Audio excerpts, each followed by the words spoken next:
So we're getting ready to start. So welcome everyone. Thank you for coming to our small group. My name is Brad Bull, the chair of the Beeman Board, and as this is a formal meeting of the New Haven School Board, I will call the meeting to order now at 7:03. The first item on the agenda are public comments. We have a special meeting for discussion of Act 46 and school unification, so obviously that's a topic, but if there are any other public comments for the school board of a different nature, we will hear those now. No public comments. All right. Well, then moving on to the main event, I suppose, which is again the discussion of Act 46 and the Act 46 Study Committee's report and recommendation and upcoming vote on school unification next week.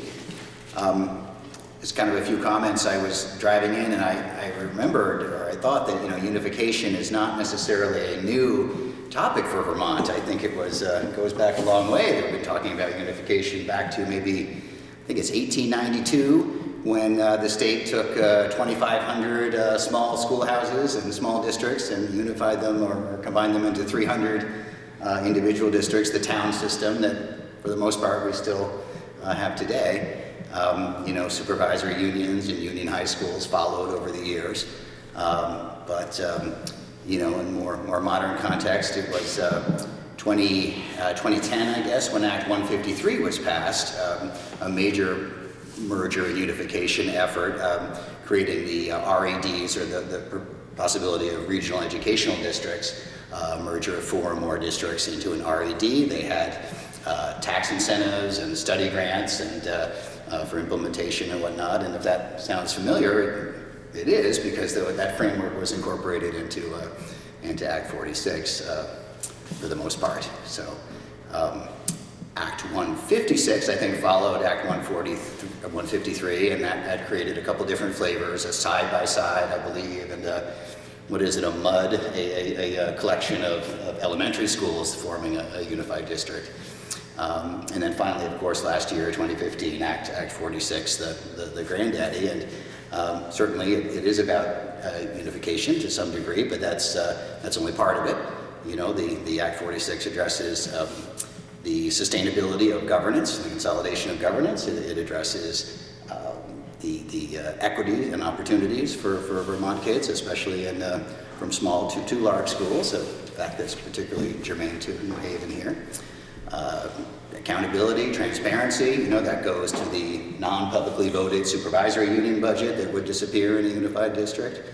And then, of course, finally it does go to streamlining, or being positioned to, as they say, flatten the curve as far as spending per pupil in an environment of declining student enrollment. So there's a lot to Act 46. Oh, and then, of course, the implementation, I forgot, of the Vermont Education Quality Standards and the monitoring of those. Again, a major component of Act 46. But clearly, merging is one element, an important element. There was the couple of flavors of merger that could take place that were outlined by Act 46, as you know, the accelerated merger for those existing SUs to form a unified district to be operational by July 1st, 2017, next year, and that's the option that was taken in our 2 neighboring SUs in Middlebury and Virgins. That, I think, was sort of designed more for SUs who had done some preliminary work, perhaps, under the context of Act 153, they were poised to do their unification early, and they did. And then the conventional mergers, which is what we're considering for a vote on Tuesday. But the Act 46 Study Committee, like all the other SUs in the state, we formed our requisite Act 46 Study Committee in, I believe, September or October of 2015. Is that correct? And we have our 2 representatives here from New Haven, Ed McGuire and Sarah LaPearl, who tirelessly served, I think, 30 meetings or so about at this point, something like that. An immense amount of work that's gone into this, and the report and the recommendations were presented to the state and approved unanimously in August, I believe. Is that, I forget the exact approval date, yep. But so that's what, so tonight or Tuesday will be the culmination of that effort. So with us tonight also, we have the co-chairs of the Act 46 Study Committee, Jen Stanley and Allison Sturdivant. Hello. And we have none other than our superintendent, Mr. Patrick Green, with us tonight. So thank you for coming. So I think the way it will go is we have a short slides, a couple of series of slides that Ed, you or Sarah can present. Here we go. And then at which point I think we'll just turn over to question and answer, and I'll, if you would, just be recognized by me. And I think Sarah and Ed will be the first responders, but we'll chime in as we need to. So take it away, Ed and Sarah. We need a briefing on the technology here.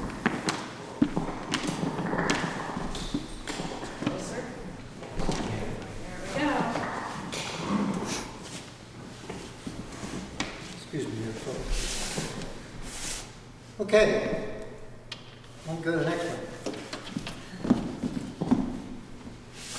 So, Act 46, at least for me especially, it's all about the quality of learning. What do we want for our children? And why don't we keep moving?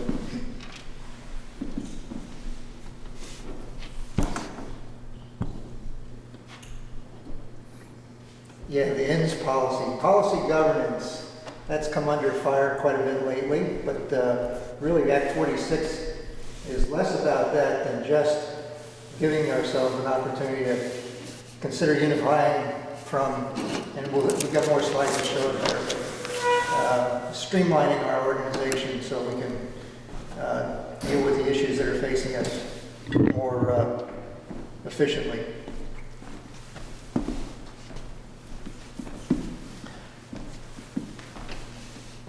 A vision for ANESU.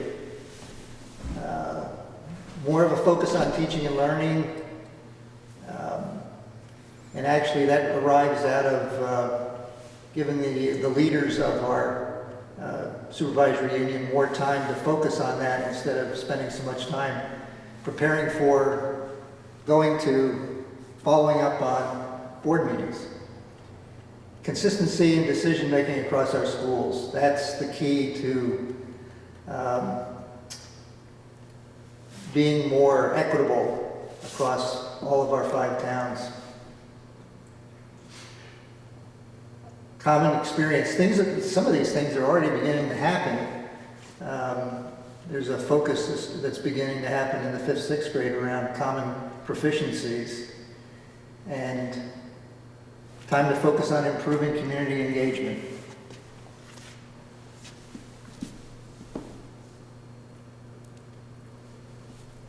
Go ahead.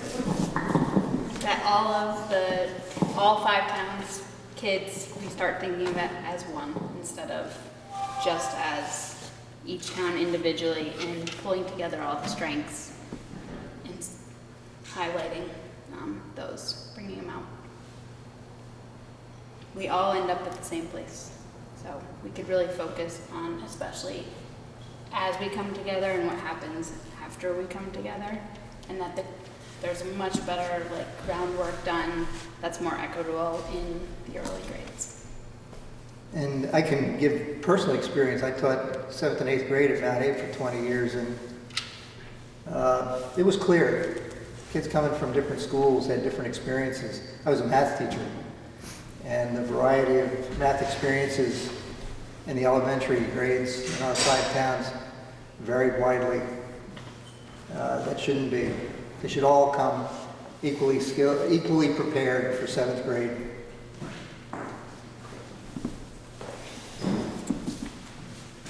Here.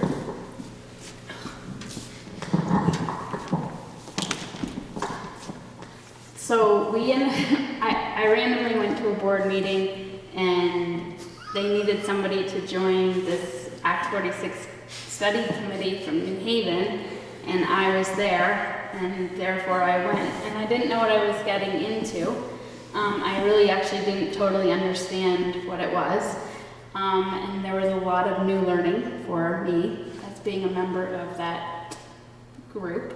There's a lot of camaraderie that formed over hundreds of hours, it felt like, but we had a lot of discussion. A lot of us had to spend a lot of time listening, and eventually we made every single decision as a supermajority, which meant at least 2/3.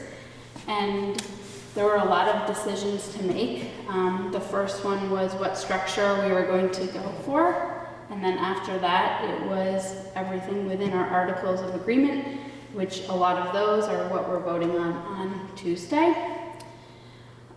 We also did a lot of compromising and a lot of listening in a way to have some people's opinions. I think probably, I will say, may have made us stronger in our voice and what we were presenting, that we really tried to listen to everything we could. Eventually there were 3 people that really disagreed, or actually initially there were 3 people that probably disagreed, and they really developed another opinion, which the rest of the committee eventually agreed to also submit with the majority, and it wasn't we just wanted to include it so that we did show that there was another side to it. We were not trying to hide anything, that there were other points of view. And the main thing though is that as a group, we really did decide, the supermajority really decided that this was the best way to go. And eventually we took this, Jen and Patrick took this to the Board of Education, and that was approved without a lot of anything. It's very exciting, and good work. And so now that's what we're actually voting on. There are a lot of steps, and there were a lot of, I'll say, rules or criteria or parts of the law that we didn't always know about when we started talking about it, and then we had to kind of add that in. We had a consultant, we had a lawyer look through everything, and we really looked at what a lot of other districts were doing in the state, and we did try different things that we had to try again on before we submitted the final document.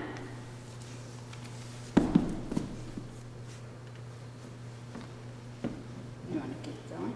You want to keep going? Well, these things are pretty, what it says is what it is.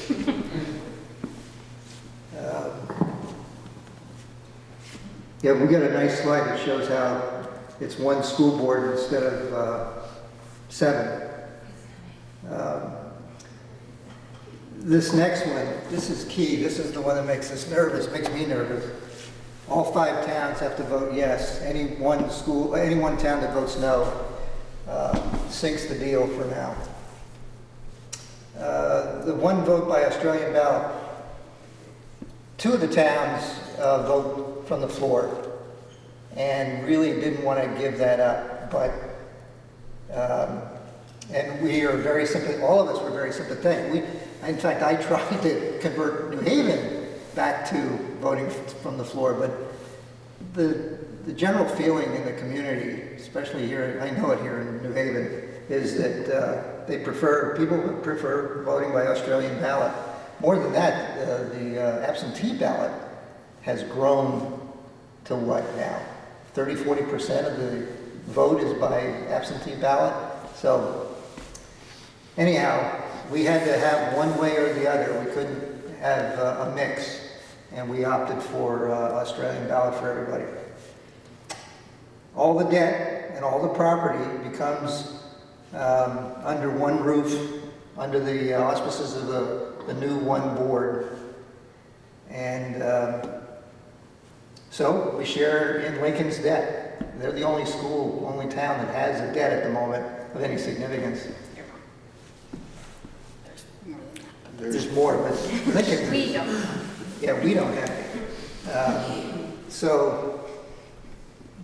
But I view that as, okay, over the next many, many years, each school is going to have its own problems and going to need to have repairs, major repairs of one sort or another, and the cost of those repairs will be shared by the other towns. That's just the way it will happen, and our turn will come. Beaman needs some stuff.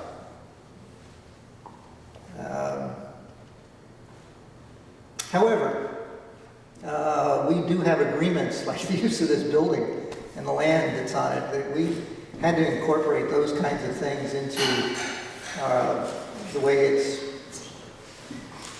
starting to lose juice. Yes. Okay.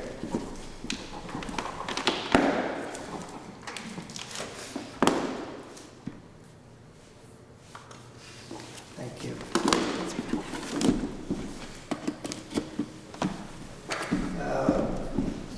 So the unique property arrangements for each town have to be made part of the agreement. No, the school is not going to be closed. That was probably one of the very first questions that I had to field from a member of New Haven. 4 years is the earliest that it can even be considered after approval. And then it has to be adopted both by a majority of the board and of the town that's affected. And there are financial incentives for the first 4 years. We also get to keep our small schools grant. It seems like there's another one too. But so if we vote it down next Tuesday, those things go away. Tax incentive. The property and tax incentive, was it 8 cents first year, 6, 4, 2? We don't get those if we vote it down. Right.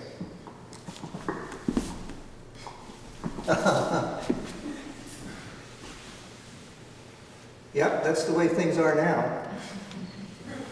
There was considerable disagreement about whether that's a fair representation of the way things are. And my thinking is it's probably worse than that. And the bottom line for me is that if I'm a principal, who's my boss? Who's my real boss? Who do I pay attention to? Who do I get my direction from? And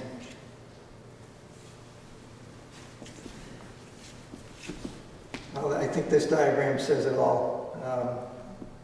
Cuts to the chase. It's very clear who's in charge.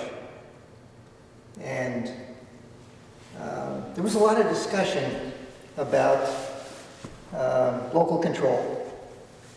And having served on your school board now for several years, with rare community involvement in that, it just seems to me that we're not really giving up anything by going to one board where we have 2 representatives sitting on it. It is, in fact, a lot easier to have your opinions heard and responded to in an organization where it's very clear who supervises who. Not to mention, how many board meetings do you have to go to a year? I think, I can't recall, but I remember Armando saying 150-something meetings is what he recalls from his time here last year. More meetings than he had as Secretary of Education, or As the as Secretary Commissioner of or Education. Commissioner, Yeah, yeah. right. So.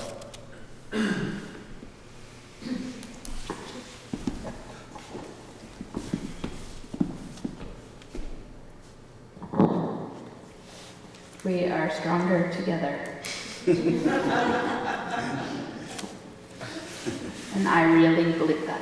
So I think that was actually a big turning point for me when I went into it very open-minded and sitting through it. And then all of a sudden, when it was getting close to town meeting day and the other districts were really starting to form together, I was kind of jealous of that they just seemed really unified, and that made them a lot stronger. And I felt like we were trying to pull apart from each other, and we should get together and try to do the best job we can. One of the criticisms I heard from a number of places was that we're going to It was a member of a different town in a school that prided itself on a particular program that they had, and that consolidation they viewed was they were going to lose something like that. And my view, based on what I've heard from the superintendent and the visions idea, is that no, we're not going to cut out all these great programs. Rather, this unification allows the opportunity for finding those best practices and spreading them across the 5 towns. Everybody rises on goes up on a rising tide, not finding some new middle ground or mediocre point, but everybody comes up. That's the way it should be, I think. We share the best that's available in the 5 towns, and there's a lot of great stuff going on around everywhere, but not all the things going on in all the schools. And I think this reorganization, this consolidation, provides an opportunity to achieve that kind of equity for all kids.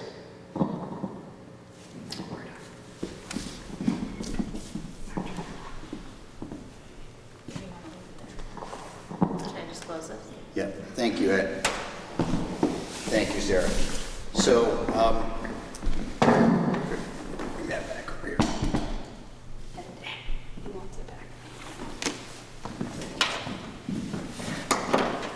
Thank you. Thank you again. So, there's a table with quite a bit of information. I think it's important to say that the New Haven Board supports the report and the recommendations and the unification measure. And I think we took something of an extraordinary step to actually codify that with a board resolution 2 meetings ago. And we've tried to make that public. There are a series of arguments there that tend to be specific to New Haven. Other boards thought that was a good idea and have crafted resolutions of their own. But let it be known that your elected board members are in support of this for many of the reasons that we've discussed about how to preserve equity in our small school, how to even out the whipsawing of our budget that occurs in this small town with the fluctuations that are caused by just 1 or 2 families, how to the issue of local control, the fact that we do have 2 representatives on the proposed board, as do it's 5, 2, 2, 2, 2, 2. So we are not disadvantaged being the smallest. We're not the smallest, but we feel that our local voice will be heard. You didn't talk about the local councils that will probably be formed to advocate and to present and employ local issues on the new board, in addition to the board representation. Anyway, I do recommend people kind of take a look at exactly what the board feels. We took some time making those arguments, and they are specific for us. Yeah, I think that's all I have to say. But so questions? That's why we're here.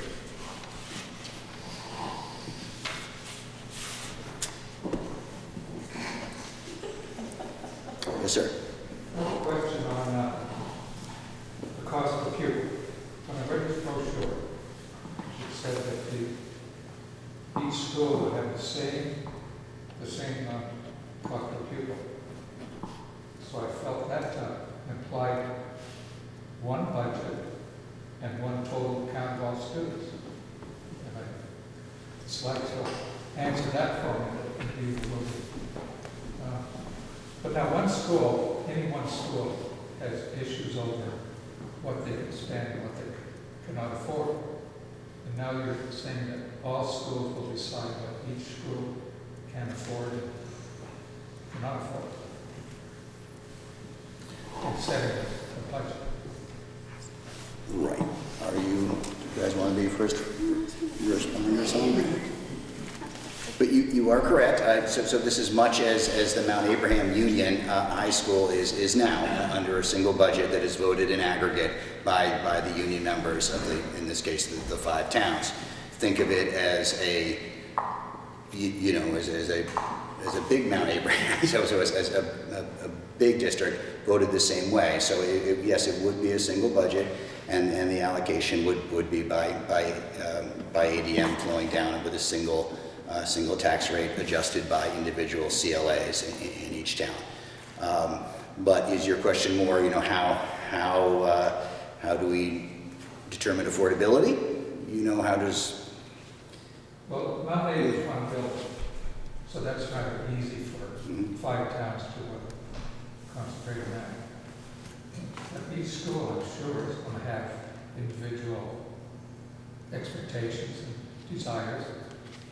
And up till now, each town has been able to decide what they can afford and what they can't afford. But I'm not sure how it's going to work. 5 towns decide what each individual town. Yeah. Patrick, would you like to talk about the budget development process, how that might relate, how that would work in a unified scenario? Sure. So some of these things are yet to be determined exactly how this works, but sort of the idea right now is, much as we do now, build budgets by looking at what are the needs that each school has. That same process would be used to talk about what the needs of various schools have, and then looking at those in the aggregate in a single larger budget. And that single larger budget then becomes what's voted on by all the towns. So the conversation around need still happens at the local level, but they sort of come together in that single larger budget. But part of the big goal of Act 46 is equity across our schools. So looking at the expenditures across the schools and trying to ensure there's equity in how money is being spent is also a piece of this too. I don't know if that quite answers your question, but there's still a conversation around need in the local town, but there is one budget voted on by everyone. I'm still not convinced. Still not convinced. It sounds like it's the question of local input, local. The combined board, right, will make decisions on what each school can have. Now there's an imbalance in the number of votes on that board. So a small town with fewer voices on the board be overpowered by larger schools with more votes. Well, as I said, I was encouraged when the board makeup was established at 5 for Bristol and then 2 for the other towns. Arguably, a Moncton or a Starksboro might have had more representatives than New Haven, but they do not. So we are all at that, the smaller towns, if you will, or at the 2 representative level. I was encouraged about the school closure provision when that came out, requiring a town vote. I think that in some of the other proposals in the state that has not been included. There's a 4-year waiting period, and then in order for the unified board to close the school, you would need a vote yay by the affected town. So that again, gives us here in New Haven some favorable. Sorry. Can I? Yes.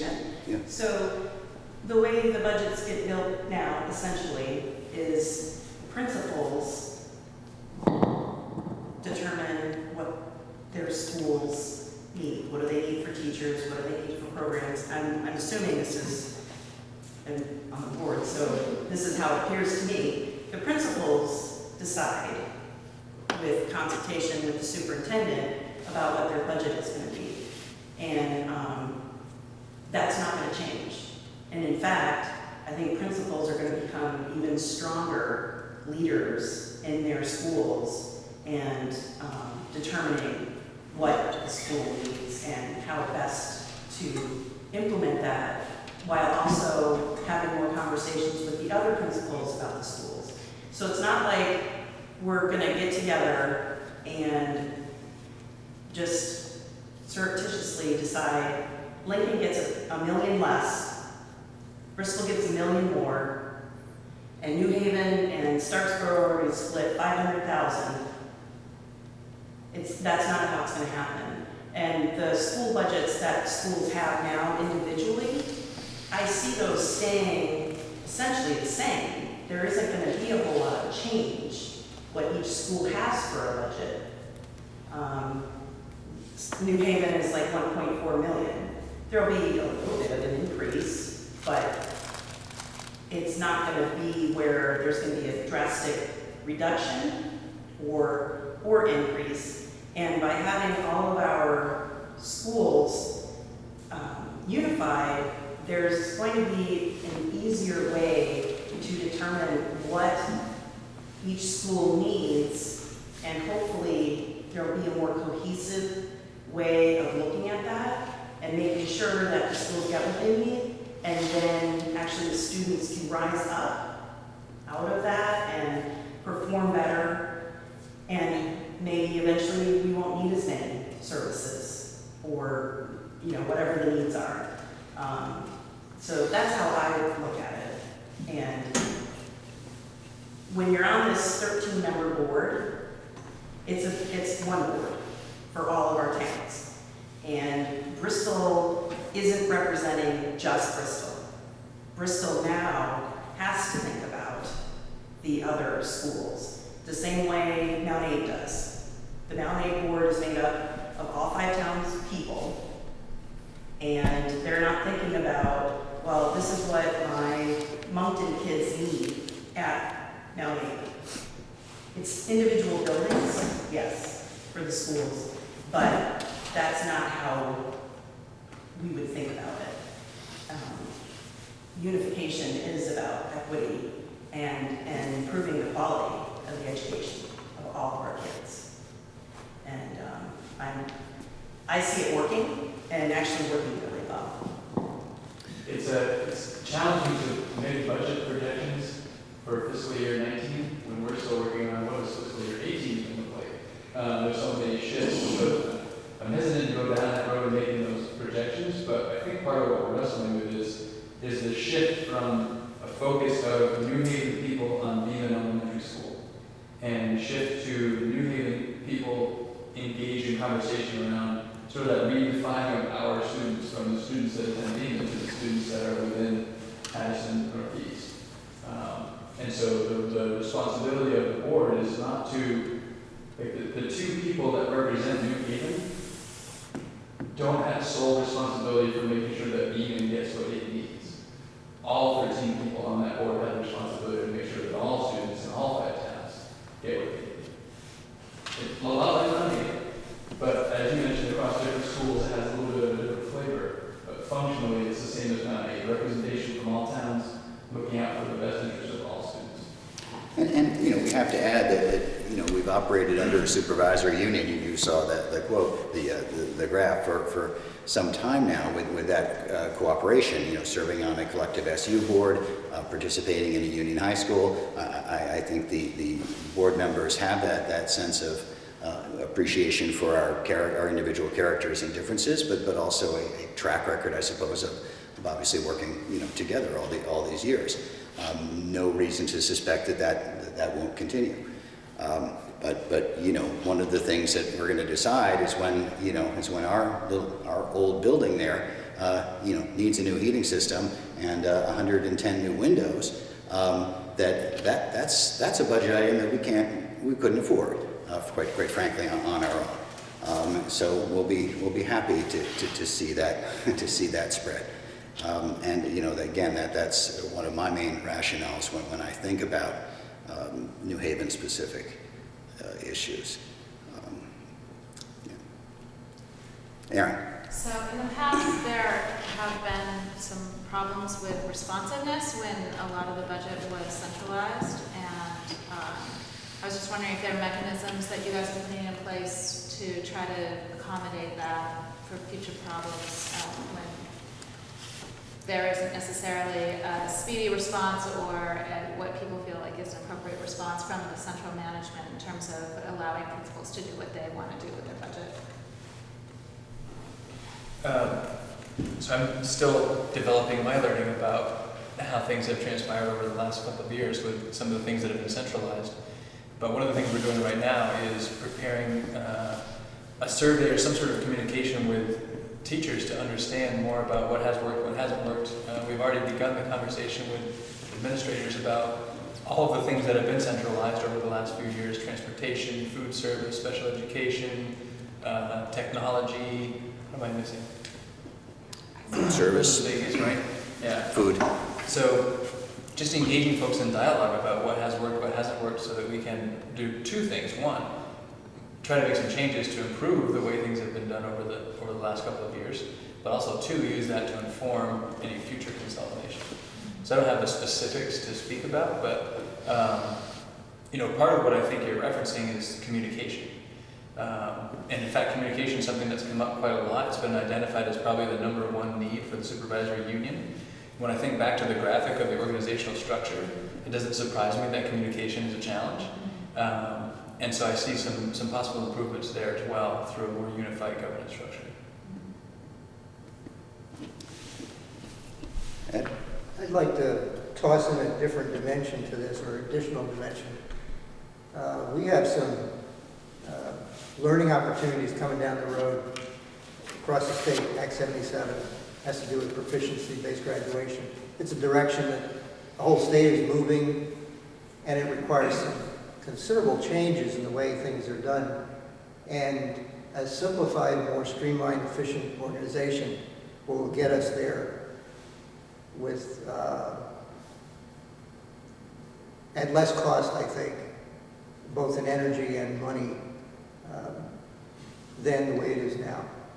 It's just, I cannot imagine the kinds of changes that are coming to get all of our 5 towns going together in the same direction with autonomous, individual, separate boards. It will be messy, inefficient. We need to come together and really think of ourselves as one town serving all the kids in order to get to these better learning opportunities our kids deserve. I was going to say, Aaron, the supervisory union budget has grown exponentially in the last couple of years with the addition of special education and food service and technology, etc. And on the board, on the executive committee, and on the SU board, it's disturbing to us that is not a publicly voted component, and it's disjointed and it does not feel right. And in terms of when we have those budget development meetings in the past, they've been regular board meetings with sparse attendance. Patrick has introduced more community forums and more teacher meetings prior to the process that we're engaged in now.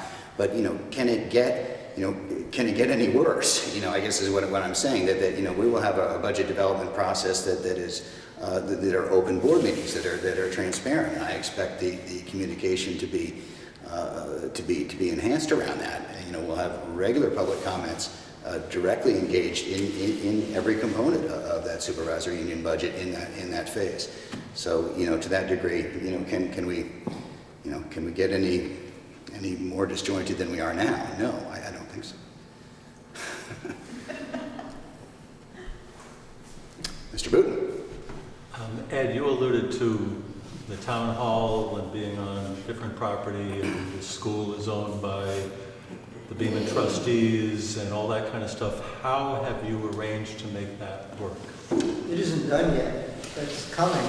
It's provided for. We have an article that talks about property, and the deeds will have to be redrawn and everything, because instead of Beaman District owning it, it'll be this new board will own it. And they have to revisit all that work that we went through to clarify the use of the building and the land. Currently. It isn't going to there's some work here for a lawyer to do.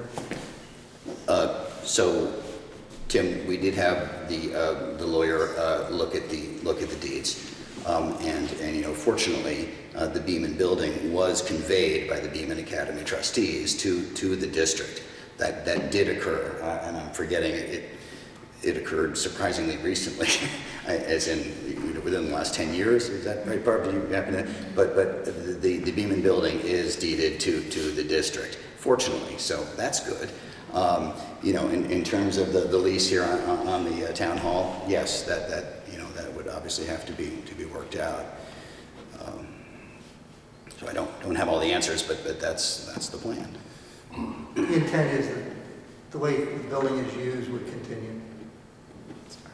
And there is an article that specifically addresses current agreements, lease agreements, and things that would continue and would transfer. So that was with the types of agreements you have here in New Haven in mind.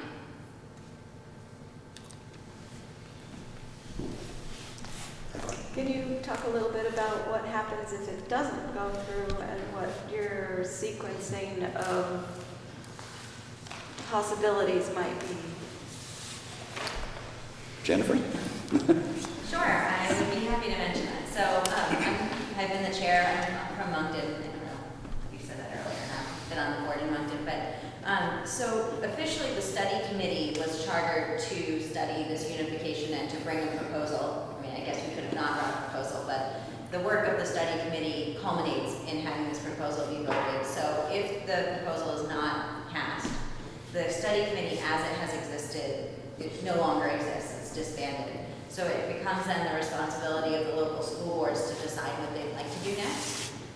There is the possibility that the school boards could form another study committee to bring some different version of a proposal forward. I don't want to minimize, there's been a lot of work that's gone on into this one, and there's been a lot of steps and a lot of hurdles that take a fair amount of time to get through. There is a deadline of July 1st, 2017, so presumably you could possibly have another vote before then. It would be definitely a lot of work. Another possibility is that the local school boards could decide not to make another proposal to the voters, and then in next fall they need to submit a report to the Agency of Education basically justifying why they believe that the current governance meets the requirements of Act 46. There's differing opinions about that, but most of the experts we've heard from don't believe that we will be able to make a credible case that Addison Northeast should remain a supervisory union and meet the goals of Act 46. So if you take that down the road, that means if we don't vote for this, we will be made to do it later on anyway, because it then comes upon the local board to justify what the voters have done. So the legislation does set out, so basically, I'll continue my story, right? So assuming that the board submit this alternate idea into the Agency of Education next fall, then the following summer, the Secretary of Education makes a recommendation, and the State Board of Education will make a plan for how school districts should be unified. I don't know what that will look like, and whether they will in fact say, yes, you guys are going to merge anyway, even though you voted no. They could do that the way the law is written.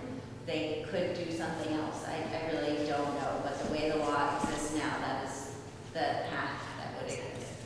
And I am very grateful for the people who have put their time and energy in. It's not an easy thing to do, and I greatly appreciate people stepping up and doing that. It's fair to say too, all the tax incentives would go away.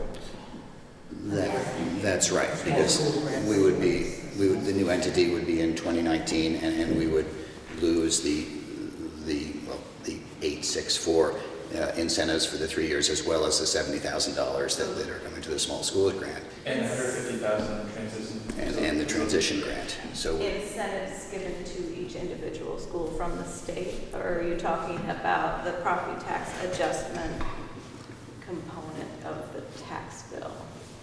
the tax incentives that the state is offering for the first 3 years of in a unified scenario. We would not have that if we were, essentially forced if the state tells us what to do in 2019. It's also a little unclear how much of the language in the current proposal would remain if the state required unification.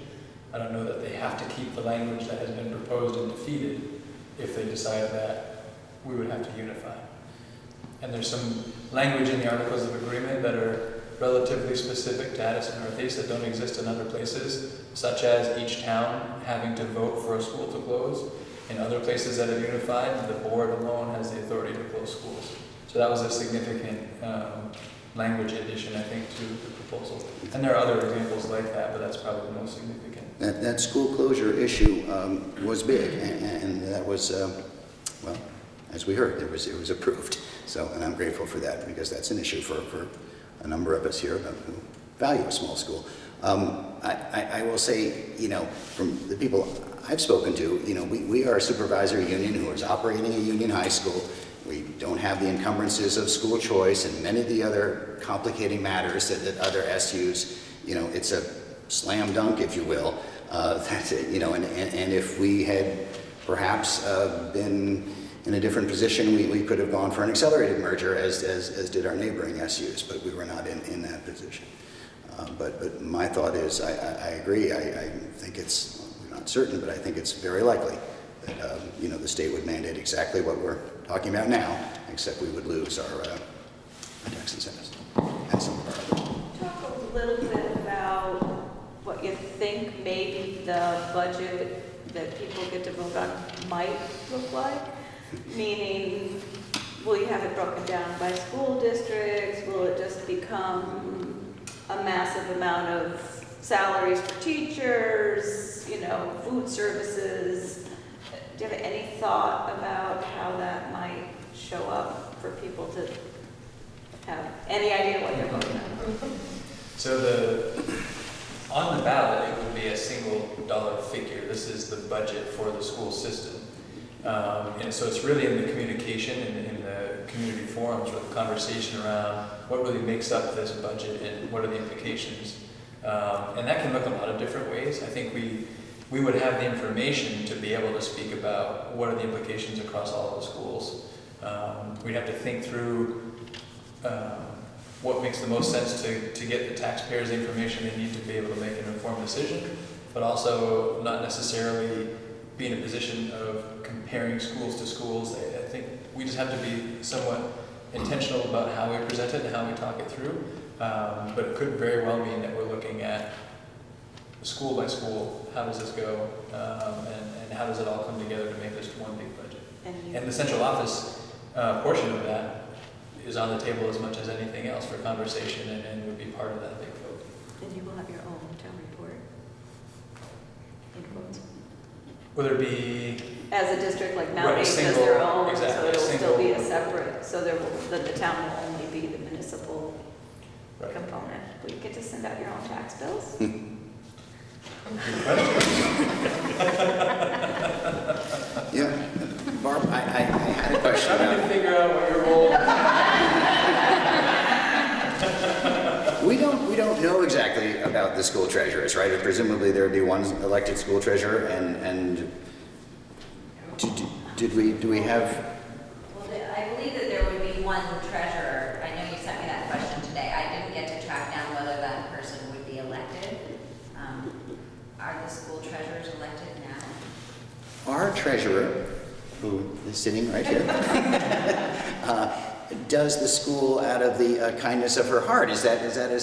Well, there is a stipend. Yes, there's an additional, for that additional work. They Yeah. could be voted upon, but it is the treasurer of the town by default if it's not voted on. So somewhere that will, I'm sure, is accounted for in the law somewhere. And I think one of our boards, either the SU board or the Mount Aish board, elects a treasurer, because we had to elect Shauna Sherlin as our treasurer. So the way I see it, I don't know if this would be correct or not, but the district board would be voted, and the slate of candidates would get together, and they have to decide who's the chair, the vice chair, the clerk, and the treasurer, and those people are elected within that meeting by those people. I don't know that it would be on the ballot as the treasurer. That I'm not sure. I think we need to clarify that, and we can maybe post that in the FAQs. I think the treasurer of a unified district is a public fiduciary, relationship that would be, I presume, an elected you know, this is, you know, those duties of going into the SU office and signing off on, you know, that's real work and a real relationship. So I'm sorry we don't have all the details on that, but let's find that out.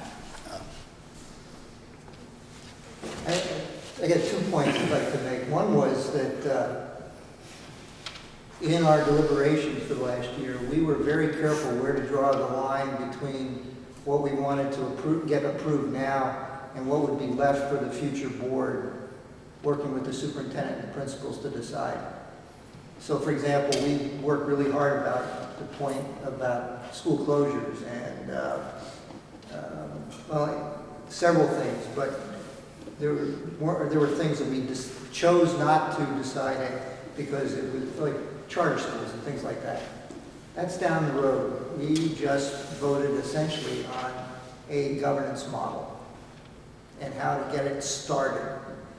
The second thing is around the budget, and correct me if I'm wrong, but the budget will provide the basic fixed costs to operate each of the many buildings. The maintenance, the salaries, the utilities. It's the learning programs that are the negotiable, and they're also a pretty small part of the budget, unfortunately. But it seems to me that's where, as a community member, I would be very interested to find out what kinds of programs, what direction, what's the vision for the whole entity and individually, how is my school, my town school, fitting into that vision and getting to go where we want everybody to go. And I can imagine at some future time on town meeting day that there'll be a budget offering that encompasses the entire ANESU, but there'll also be an opportunity for our principal to talk about the programs and the directions, the part of the vision that belongs to Beaman and where it's going for the next year, and so on, and how it fits, and what kinds of real things are going to be added, whether it's more Chromebooks, it's going to be a new math curriculum, what it's going to be that aligns itself with the bigger vision. Is that a possible approach? Yeah, I mean, I think what you're speaking to is the concept of equity again. And when we're talking about budget and equity, you know, those are conversations we have to have. How do we disperse funds from this one budget in an equitable fashion so that there's equitable experiences for kids across schools?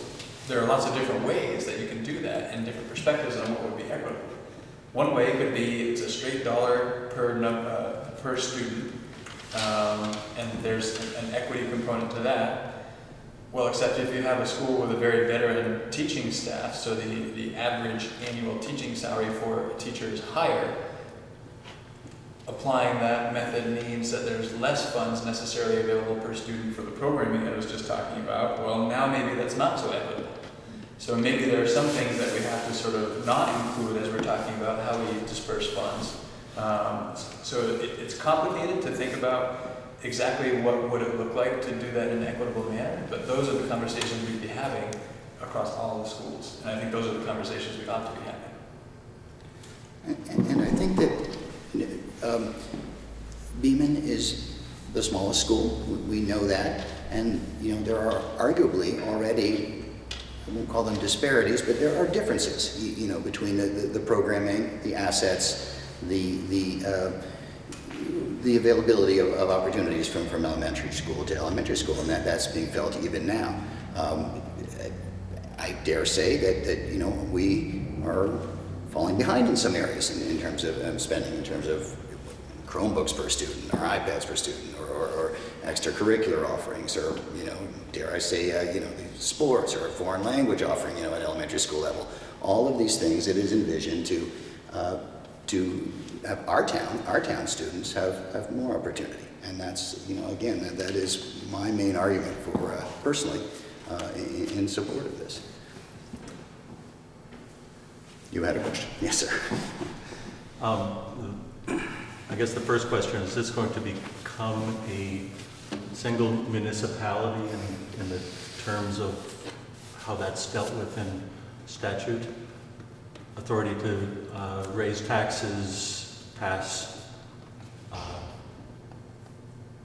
statute or pass ordinances, that sort of thing. Will that be what the body becomes? I believe so, to the same extent that individual, so the term district is an interesting one. Oftentimes people use the term district to represent all of the schools in our supervisory union, but it's really not accurate. Really, Beeman is a district. Yeah. Robinson is a district. So we have currently 6 districts in Addison Northeast. So we've become a single district, and as I understand it, that one district would have the same sort of responsibilities and opportunities that each of the current districts have. Okay. Next question, since I assume teachers would now be an employee of this district, and the supervision of all the employees would come out of, essentially out of your office and out of the combined board. Without pissing Christine off too bad, would we still need to have principals, or could we have site managers? I certainly still see the role for principals. In fact, I see an ability for principals to play the role I think they're ideally designed for, which is educational leader in their building. I think they were administrators of the building. Well, and there are different skill sets involved to be a manager and an educational leader. And the reality is we ask a lot of both the principals right now, in part because of our kind of cumbersome governance structure. I think a more streamlined governance structure, as has been proposed, allows principals to act more as educational leader, less as sort of manager of the building, but certainly there's an aspect of that role that will remain. So I don't see the need for principals going away. And who will be doing the hiring of the educators? Will that be the board for the district? So that's spelled out, I think, in statute. So licensed, so positions that require a license are hired by the board, and that would remain the same. So hired by the board based upon my recommendation to the board. Non-licensed positions would be hired by me, or the superintendent, assuming I get to stick around for a while. So part of my role in the world is to play the devil's advocate and try to get people thinking about some of the possibilities of things that may or may not happen down the road. And having been in the municipal service for 20 years, I've seen a lot of things happen and a lot of things come and go. And although I love to say that people always come from the best place, I have seen cases where board members have caused quite a difficult situation for an area or a district or a whatever. So with a 13-member board, how do you keep that energy and that enthusiasm and getting the people who really care about it as a whole? I know this is kind of off track, but you know, I want to know how it's going to work because too many things come from the state that don't work. Honestly, I see that being easier. Right now, we have to get 34 people with that energy to come to the table for our current governance structure. So 13 would be a lot easier to get people that would bring that energy and expertise to do that work. Yeah, but they don't have to agree with anybody else. Meaning the New Haven board doesn't have to agree with With us, right? Moncton or Darksboro or Bristol or... That's part of the challenge we're experiencing right now when we're trying to build a unified,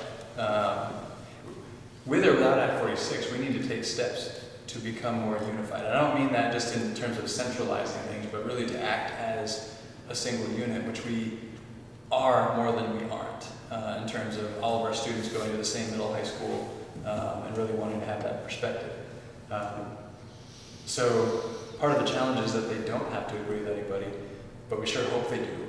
And that, I think, to some extent is taken care of when there are representatives from each town on the same board, but that one board gets to sort of set the direction and move the SU forward. You know, Barb, we do have, you know, a supervisory union executive committee and a supervisory union board, and you know, we are super, you know, we've got this big gorilla $7 million budget, not publicly voted, that we are, you know, that we are agreeing on, and you know, that was sort of what I said about, you know, we have a track record, you know, in our communities and of cooperation, and you know, I think, as I said, it would be much more transparent now that that's under one guise, under one communication channel. But yeah, you know, I mean, it's been a struggle to get people interested in the school board all the time. We've had, you know, we've had our write-ins, we've had our appointees.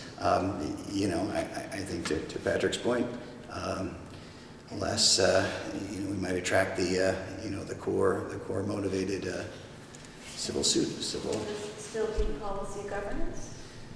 Well, I think that's the answer, and you know, we've been doing a lot of work on policy governance to as I like to say, to inject more granularity into the interpretations of what each policy exactly means, and what the superintendent, how he or she interprets it, what evidence will the board be looking at to monitor that interpretation, and that I think has been kind of an unheralded kind of accomplishment that's been going on this last year and a half, is the formation of that. I should think that even, you know, at this scale, that the policy governance would be even more critical, you know, to manage the, you know, the day-to-day operations of an increase. So I would say policy governance, yes, but a much improved and improving implementation of policy governance. Yeah. Yeah, I guess I would just add that policy governance it has its challenges, and many of those challenges come from trying to use it in our current governance structure, which is not really designed to work well in. So I think the more streamlined governance structure would enable policy governance to sort of achieve what we hope it could achieve.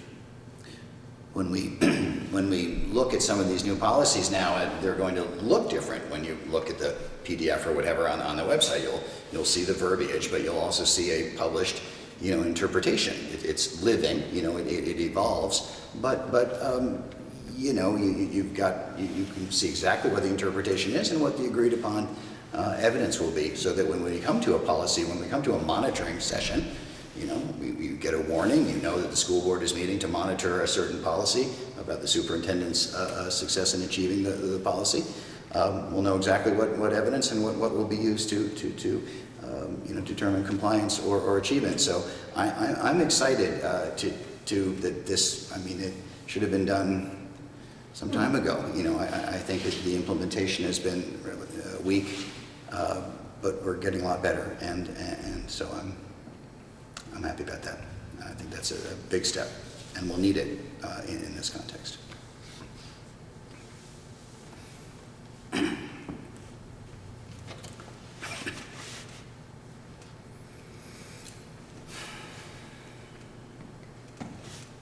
Sure, I'll give you another one.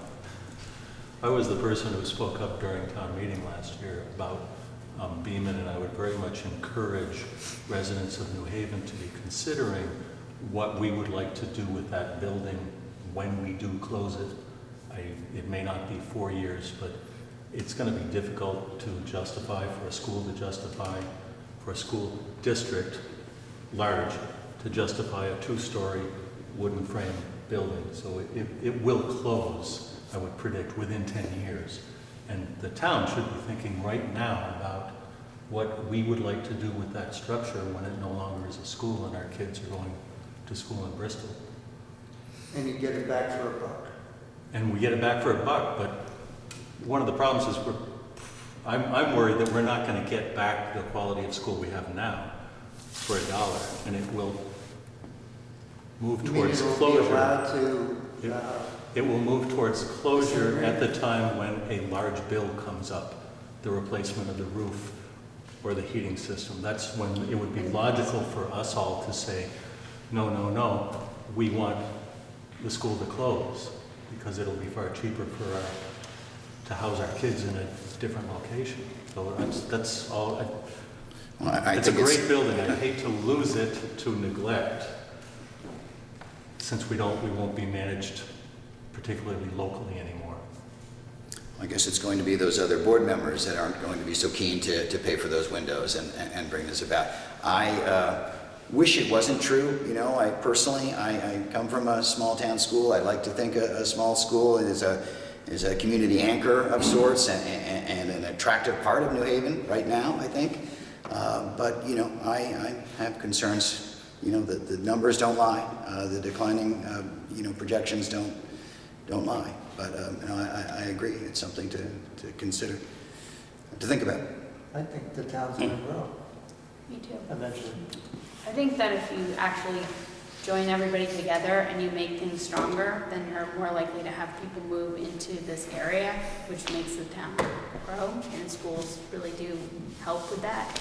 And I think unifying is good for our property values and good for our population. And I would just throw that in there. And also one of the articles of agreement really does make it pretty hard to close this school without the town voting on it. So, I don't know. I don't picture it really happening in 10 years. I disagree, but that's me. Allison? Part of the board's responsibility in oversight of the superintendent, and it's in our policy, the superintendent is not allowed to let any of our buildings go into disrepair. He will have failed in his duty if what you're imagining happens. And I'm running for this new board, and I can tell you right now, I would not allow that to happen. And Patrick wouldn't allow that to happen either. We never discussed closing any of our schools on the study committee. So we're not thinking about it. It's not on our radar. And a school can't be closed for 4 years. And then it takes a lot to close. It's going to take a lot to close a school. So, and who knows what our 6 different schools are going to look like in terms of their student population. New Haven could have a massive burst, influx of people moving in with young children. But back to my original point, he's not allowed to let that happen. And neither are we. We will have failed every single person in our 5 towns if that happens. That's a very And good. if there's something that needs to be fixed on your building, it will happen. Just like it'll happen, it's happening for Mount right now. The gym floor needs to be fixed, and it's getting fixed. Even the 102 new windows and the new boiler, right? Yeah. If it happens, you have to fix it. Schools, you know, schools that are closing are not schools with 100 pupils. I mean, we are a viable school. At the, you know, you look at the schools that have closed, they have 20, 40 students. I think it will be a long time unless, you know, some extenuating situation occurs, but I hope it doesn't. If we were in Addison Central, we would be the 2nd largest school.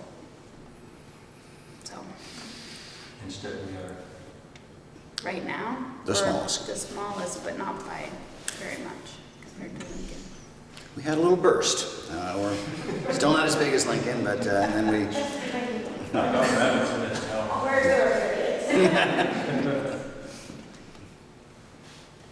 So thank you. That was a good point. That under policy governance, you can't let those broken windows Keep my tool pouch close.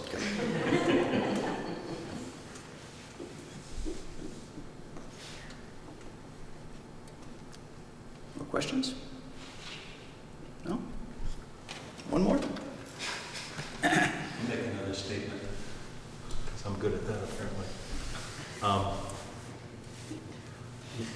We're getting reductions in our taxes for doing this. That's a primary mover.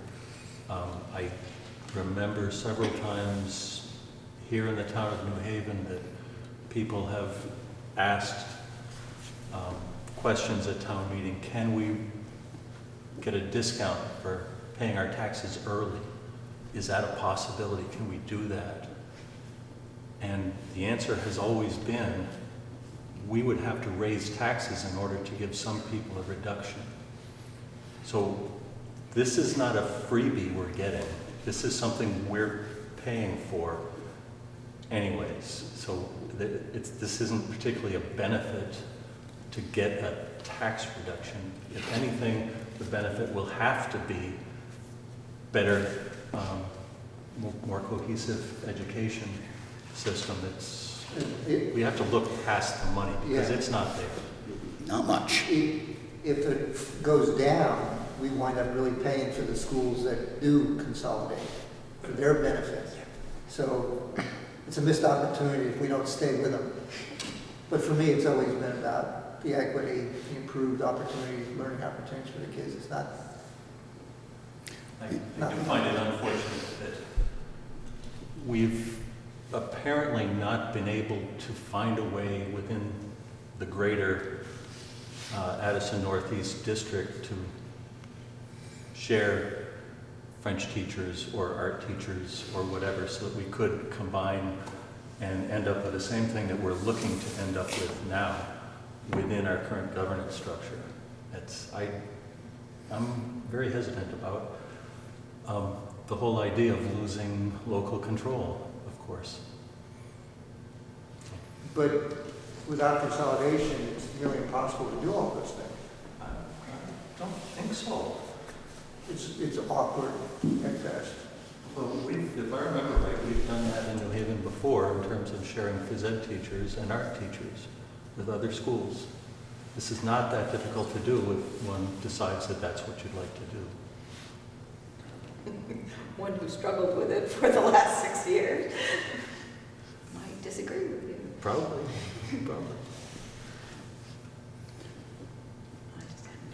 I guess my thinking, I think you're right, so a lot of that is possible and some of that is happening right now.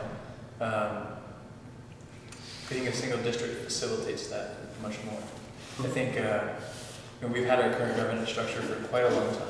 And if it were that easy to do some of those things, we'd be doing a lot more of it than we are currently. And I think some of the challenges we've experienced are why it doesn't happen quite to the extent that we think it could. I'd be remiss to point out that, the centralization of special education, if that hadn't occurred, it's a sensitive subject, but the needs right now at Beaman are probably more than they've been in several years, if ever. I can't imagine, how that budget would look currently for us if this hadn't occurred. I think, in some respects we have the most to gain and the most to lose in this way. I think that the spreading of the risk, if you will, is paramount, is essential. And what is your current plan for making sure that people vote? Well, the first step was choosing November 8th. Yes, well, and... It was pretty iffy. But, so, educating the populace is one of the most challenging things for anyone, anywhere. And I can see by a large turnout that people are really thinking about wanting to be informed about this. And I know there's been a lot of chatter on Front Porch Forum and some of those places. Are you getting people coming up to you and wanting to understand it and know about it? And I know you've got some paperwork here, but how are you getting it to people? Because most of the, well, I won't say most, a lot of the people that I know come in and have already made up their mind. With or without information. Exactly. So, so that impetus, and I know we're late in the game now, but is on you to make sure they understand, do you want a choice in this? Do you want to have a say in it? Do you want to wait a few years until they make you do it? That's a pretty big selling point. It's been particularly tough, and maybe Jen, you can, I know you're walking a thin line in terms of what you're obligated to, to disseminate information rather than promote, and your budget to hire telemarketers and then, you know, do slick mailings and whatnot. That has not happened. But you know, certainly from the local board perspective, I think, you know, Ed and I and Phyllis have done our part with our news, talking about it for months on end. You know, we don't get a lot of people at our meetings, but I don't know what more we can do, Barbara. I mean, Right, and I can share, do you, sorry. Yeah, we sent this to every household in ANESU. We had hoped that it's the most direct way we could get to everybody. For a while there, you know, the Addison and the local media was, you know, covering the merger talks and all of what was going on in our neighboring districts, and it seemed like we were getting a lot of education. A little bit of time has elapsed now, and that's sort of maybe faded from people's radar. But you know, I don't know. I sense that there's a Sounds like you've been done what we could. Yeah. doing what you can.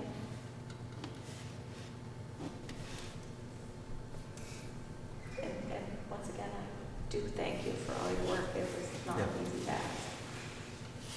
Yes, and we have two actually candidates on the ballot even. Sarah LaPearl and Andrew Morton here are running to be our representatives should the new board come into being.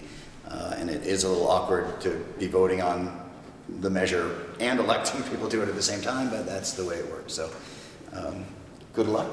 And the current board continues and overlaps the new board. It's an interesting mechanism, but we have a budget to maintain. We have another budget to prepare while the new board gets up to speed about the budget for the next year, after we go out of existence. That's right. We're preparing the F-18 budget now. Okay. Can I just put a plug in for the vision survey? Yes, go ahead. A significant piece of work happening right now in the supervisory unit is some strategic planning that we're doing to sort of set a direction for the supervisory union and steps to move us in that direction. The first work of that is for the boards to sort of solidify the mission statement that they have now in the ends, but also to create a vision.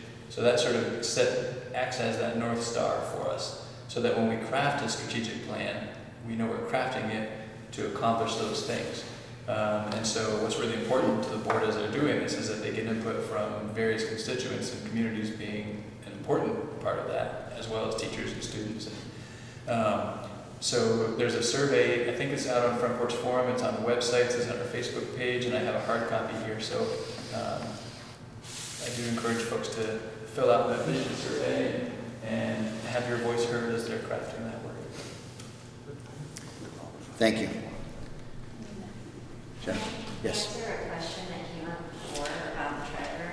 Oh, all right. All right. We have some breaking information. For breaking information, I didn't get to consult our attorney, but I did hear from our committee's consultant, who is on the board, the Unified Board in the Chittenden East District, and she said that they do elect a treasurer. It's at their annual school meeting. Just like today we have an annual school meeting, it's just for your school, so they have an annual school meeting where they discuss items like present the budget, that sort of thing, and they do elect a treasurer at that meeting. So that's how they handle that. So internally elected. No, so it's elected like at the annual meeting when the board presents to the electorate. You have your moderator, and you answer questions of the budget, like at that meeting. Oh, from the So it's a floor vote. from the floor, yeah. That happens at that annual meeting. For nomination for a vote. And so that's how they handle it there. I don't know if that's the only option. Good to know. Well, thank you then. If there are no other questions, entertain a motion to adjourn. So moved. Second. All those in favor, please say aye. Aye. Aye. We are adjourned at 8:22. Thank you very much.